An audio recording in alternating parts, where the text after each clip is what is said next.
easy. Neil Aggett's sister broke down in tears when she recounted the day the family was told of his death. There was a policeman at the door, and he said, "Can I come inside?" I said, "Oh, yes, come in." And he said, "Can you tell your family all to come and sit down here?"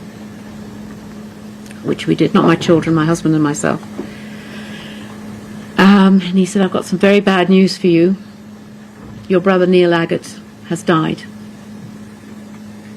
I can't tell you what a terrible thing that is to hear. Unbearable. And I immediately said, "You killed him. You killed him." He said, "Madam, it's not me." The late activist had a difficult relationship with his father once he began his activist work. He was inconsolable upon hearing news of his son's death. My father couldn't stand up straight, and he couldn't stop weeping. He was a broken man. The family never once believed that Neil would commit suicide, as he was full of life and driven. He would never have committed suicide. He was a strong man. And I couldn't imagine that he could ever take his own life. I couldn't imagine that. He had a loving family, he had loving friends, and he knew he meant the world to us.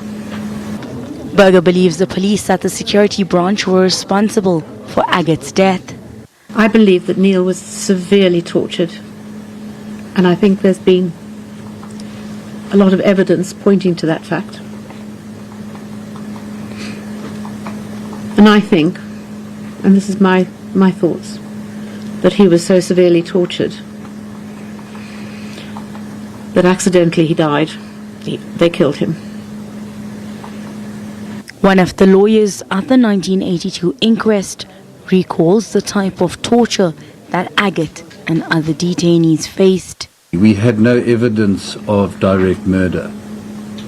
And Mr. Dyson, when the family expressed their concerns to you as the legal team, what was their theory of how Dr. Aggett had come to die? Their feeling was that he had been strangled, and possibly the whole suicide scene, the hanging, was staged. Former activists were also in attendance in court. Dr. Neil Aggett was an inspiration to the project of non-racialism, just as a character of the struggle for freedom in the late 70s and 80s when we politically grew up. So he was one white person that was at the helm of the struggle in the leadership of the trade union movement, Food and Canning Workers Union. I've worked with Neil. I knew about his commitment firsthand to the struggle to bring about the South Africa which he never lived to see. So his is one of the many cases about which the loved ones and society in general still have to find closure. The trial resumes on Thursday. Hasina Gori, SABC News, Johannesburg.